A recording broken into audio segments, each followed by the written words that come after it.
एक महिला कॉलेज छात्रा अपना मील कार्ड स्वाइप कर रही थी, तभी उसे पता चला कि उसमें सिर्फ $1 बचा है। उसने सोचा कि वह सब्जी का एक हिस्सा खरीदेगी, क्योंकि उसके लिए एक बच्चे को पालना आसान नहीं था। कैंटीन के कर्मचारी ने उसे मुफ्त में मांस की एक डिश दे दी। लड़की ने खुशी से उसका धन्यवाद किया। खाना खत्म करने के बाद वह अपने बच्चे को स्तनपान कराने के लिए कक्षा में गई, लेकिन उसके सहपाठियों ने उसे घृणा भरी नजरों से देखा। जब प्रिंसिपल ने शोर सुना तो वह तुरंत वहां पहुंचे। जब उन्होंने देखा कि एक लड़की बच्चे को स्कूल लेकर आई है तो वह बहुत गुस्से में आ गए, क्योंकि आज निवेशक स्कूल का निरीक्षण करने आने वाले थे। अगर उन्होंने एक अविवाहित छात्रा को बच्चे के साथ देख लिया तो यह निश्चित रूप से स्कूल की छवि को प्रभावित करेगा। प्रिंसिपल ने लड़की को निकालने का फैसला किया। लड़की अपनी पढ़ाई छोड़ना नहीं चाहती थी। जब वह संघर्ष कर रही थी तभी एक सहपाठी ने गलती से उसे धक्का दे दिया, जिससे उसकी गोद में मौजूद बच्चा हवा में उछल गया। तभी उसे सीईओ के पिता ने पकड़ लिया। उन्होंने बच्चे को देखा और पाया कि वह बिल्कुल उसी तरह दिखता है जैसे बचपन में सीईओ दिखता था। सीईओ ने भी बच्चे को देखा और 1 साल पहले की घटना को याद किया। उसने अंदाजा लगाया कि जिस लड़की के साथ वह था वह आसपास ही है, और सच में जब उसने मुड़कर देखा तो वह लड़की उसे मिल गई। 1 साल पहले लड़की को उसके चाचा चाची ने मजबूर किया था। वे उसे एक 50 साल के आदमी को बेच देना चाहते थे। भागते समय लड़की गिर गई। अचानक उसे लगा कि उसका पूरा शरीर जल रहा है। उसे समझ आया कि उसे जहर दिया गया है। सौभाग्य से उसी समय सीईओ वहां से गुजर रहा था। मजबूरी में उसने उससे मदद मांगी। परिस्थितियां जटिल थी और उन्होंने वह रात साथ बिताई। एक गलतफहमी के कारण वह सब हुआ। बाद में जब सीईओ ध्यान नहीं दे रहा था, लड़की चुपचाप वहां से भाग गई। 1 साल बाद लड़की बच्चे को लेकर स्कूल आई, लेकिन उसे फिर से दूसरों की नफरत का सामना करना पड़ा। उन्होंने उस पर आरोप लगाया कि उसे कक्षा में बच्चे को स्तनपान कराने का कोई अधिकार नहीं है। प्रिंसिपल भी बहुत गुस्से में थे, क्योंकि निवेशक आने वाले थे। अगर उन्होंने यह देख लिया तो स्कूल की प्रतिष्ठा खराब हो जाएगी। प्रिंसिपल उसे निकालना चाहते थे, लेकिन लड़की ने मना कर दिया। तभी बहस के दौरान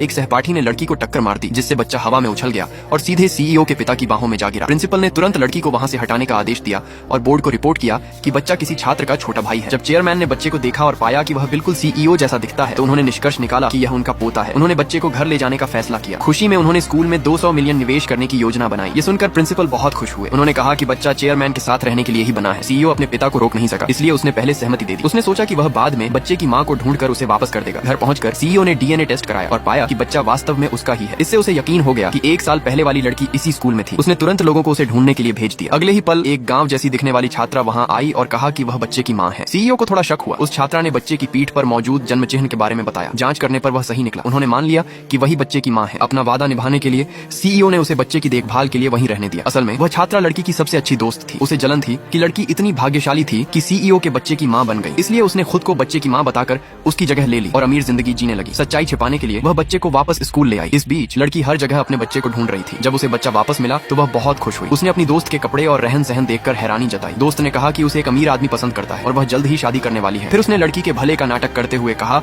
कि उसके लिए बच्चे को स्कूल लाना मुश्किल है। उसने प्रस्ताव दिया कि वह बच्चे को अपने घर ले जाकर पालेगी और जब स्तनपान का समय होगा तो बच्चे को वापस लेकर आएगी। इससे बच्चे को बेहतर जिंदगी मिलेगी। लड़की अपनी दोस्त की बहुत आभारी हुई और उसे बच्चे की गॉड मदर मान लिया। फिर वह बच्चे को लेकर वॉशरूम में गई ताकि उसे स्तनपान करा सके। जैसे ही उसने अपने कपड़े उतारे, अचानक सीईओ ने दरवाजा खोलकर अंदर प्रवेश किया। उसने देखा कि उसका बेटा लड़की की गोद में है।